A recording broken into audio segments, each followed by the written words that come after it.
Ngayon, balikan natin si Harry Roque. Ito, iparinig ko sa inyo kasi ina-advisean si Saldico. Hindi ka kailangan ni Saldico. At ikaw din ay malapit na malapit ka aliado ni Speaker na dahil siya ay pinsang buo ni Marcos Jr., ikaw din ay naging katiwala ni Marcos Jr. So, ginawa mong pag-anunsyo. Walang karapatan siya. Kaya lang di naman natin matanong, si Danding patay na rin. Si Sergeant Martinez namatay po by accident. Accident o sinadya, sinagasaan siya. Or nasagasaan. Ganon ang pwedeng kwento natin. Nasaktan si Baste ng sabihin na ganon. Yung kwento ni Madriaga. Ano daw, bading ako, sabi ni Madriaga. Kung gusto mo, suntukan na lang tayo. No hold barred. Isama mo pa si Torre at si Bangag. Nagpapagang mga balita at pagtalakay sa mga isyu ng lipunan. Bulsa! Opinyon, banat at paglalantad sa katotohanan. Bulsa! What you see is what you get. You decide. Sa po kayo mga kababayan, ko pong muli ang inyong kaibigan si Dante Maravillas. So pag-usapan natin yung mga mainit na balita. Ngayon, balikan natin si Harry Roque. Ito, iparinig ko sa inyo kasi ina-advisean si Saldico. Hindi ka kailangan ni Saldico. Big time yun. At paano mo advisean si Saldico? Harry Roque, yung problema mo nga, hindi mo maayos eh. Sarili mong problema, hindi mo maayos. Tapos mag-advise ka. Anong karapatan mo mag-advise? Di ba? Mag-advise ka kung ang problema mo, nalusutan mo na. Assuming itong si Harry Roque, mayaya ka nga. Mastermind ng pangungurapot sa bibigyan ng legal Propaganda advice. siya.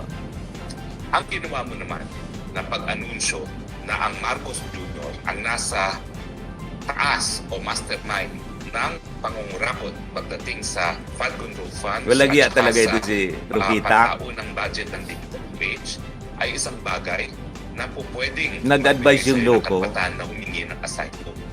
Humingi daw ng asylum, ang sinabi mag-apply. mo ay isang krimen at ikaw ay isang whistleblower. Whistleblower daw si Saldico.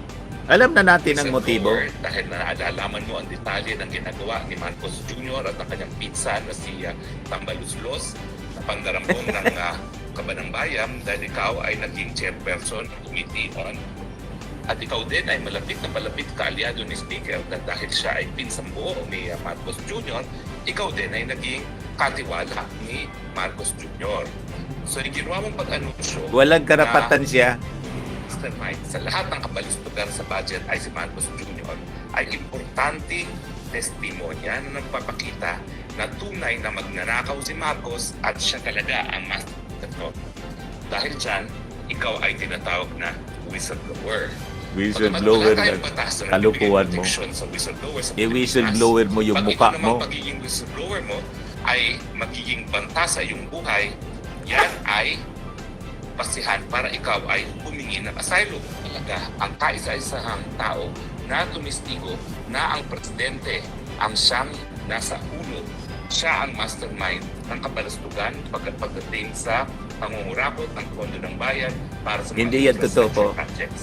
Hindi magpapaimbestiga ang ating Pangulo kung siya yung mastermind. Pag ikaw ay pinauwi sa Pilipinas, sigurado ako na tumistigo na ang presidente ang siyang nasa ulo siya ng kabalastugan pagdating sa pangungurapot ng pondo ng bayan para sa mga infrastructure projects. In fact, ikaw lang ang may personal knowledge na 25 billion o 25% ng 100 billion ang na-deliver ko kay Marcos. Yan po yung mga kwento man lang ni Gutesa na ang sabi mga kababayan ni Ping Lacson dahil sa pagkakahuli ngayon ni Saldico, papatawag na siya ng investigasyon.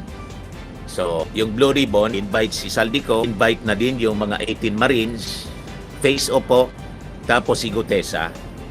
Yan kung umara pa si Gutesa. Yun ang latest na announcement ni Ping Lacson. So, magkakaalaman na. So, papunta na tayo sa exciting part ngayon. Sinerch ko po, ginogol ko lang. Sabi dito, Ninoy Aquino was assassinated on August 21, 1983. at Manila International Airport, an act widely believed to be a military conspiracy during the Marcos dictatorship. While Rolando Galman was identified as the gunman and killed immediately, many believe he was a fall guy with a military faction, often linked to General Fabian Ver executing the plot. The convicted in 1990, the Sandigan Bayan convicted 16 soldiers, including General Luther Custodio, Aviation Security Command Chief, for the murder. They were sentenced to life imprisonment and later pardoned. The mastermind remains officially unidentified, though speculation points to high-ranking officials close to President Ferdinand Marcos or potentially Adanding or Eduardo Cuanco Jr., as suggested by one of the convicted soldiers before his death. Yun si Sergeant Martinez, mga kababayan, na na-born again siya. Nakulong siya, matagal na nakulong. Sa kulungan, nasira ng Bible. Na-born again siya. Doon siya nagkwento. Ano sabi ni Sergeant Martinez?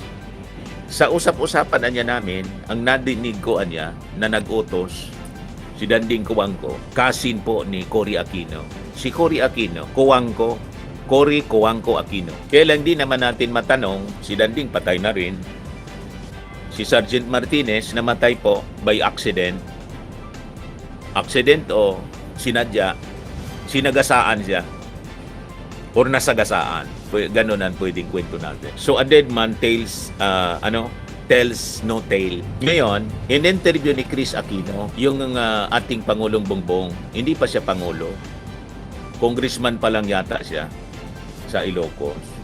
In interview sa programa ni Chris, challenge ng ating Pangulo, si Chris Aquino, to open. Kahit si Noynoy Aquino, challenge ng ating Pangulo to open, kasi siya yung presidente, to open the case uli. Ayaw na ng mga Aquino kasi napatawad na daw nila yung Marcos. Ano yung theory natin? Malamang alam na nila, ayaw na lang nila kalkalin pa. Kasi pag halimbawa nakalkal na hindi man na-establish officially, na hindi man po si Marcos Sr., ang brain sa pagpa-assassinate kay Ninoy, mawawala yung pagiging hero ni Ninoy. Mababago yung history. Babango yung Marcos. Anyway, patay na, di binao na lang. Wala na patay na rin yung dating Marcos Sr. So ayaw na nilang mabago yung history. Kita ninyo? Kaya itong kwento po ni Harry Roque, baseless, mali sa history. Kaya sabi ko sa inyo, huwag kayong nagpapaniwala sa kwento ng mga DDS po.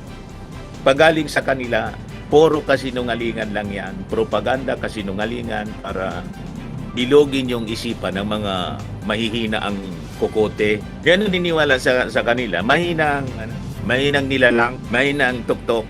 Tulad nito ng mga DDS dito. Mahina mag-analisa, mahina mag-isip. Kasi kung hindi sila mahina mag-isip, matalino sila, mga kababayan, dapat mag-withdraw na sila ng support sa sinusupport nila na puro problema yung dala. Tingnan ninyo yung mga DDS kung hindi mahina ang mga tuktok niya.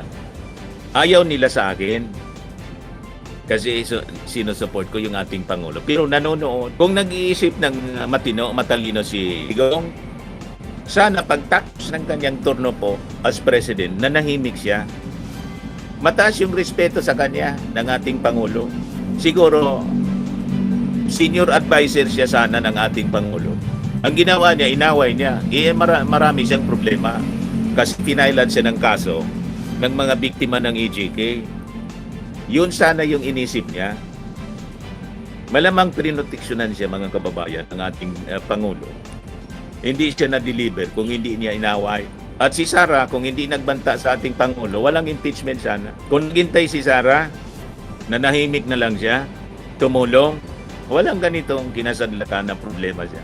In other words, hindi sila nag-iisip. O ngayon, punta tayo kay Baste. Sabi rito, naghamon, kinol. Ito yung pagyayabang. Basahin ko na lang. Sabi niya, ano daw? Bading ako? Sabi ni Madriaga. Nasaktan si Baste ng sabihin na gano'n. Yung kwento ni Madriaga.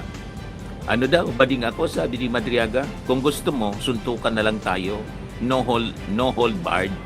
isama mo pa si Tore at si Bangag. Anytime, anywhere, just inform me and I will be there. Swimming and lifting cream, pinapahid po sa mga pulses in affected area. Mainam po sa paninigas ng mga kaso-kasuan.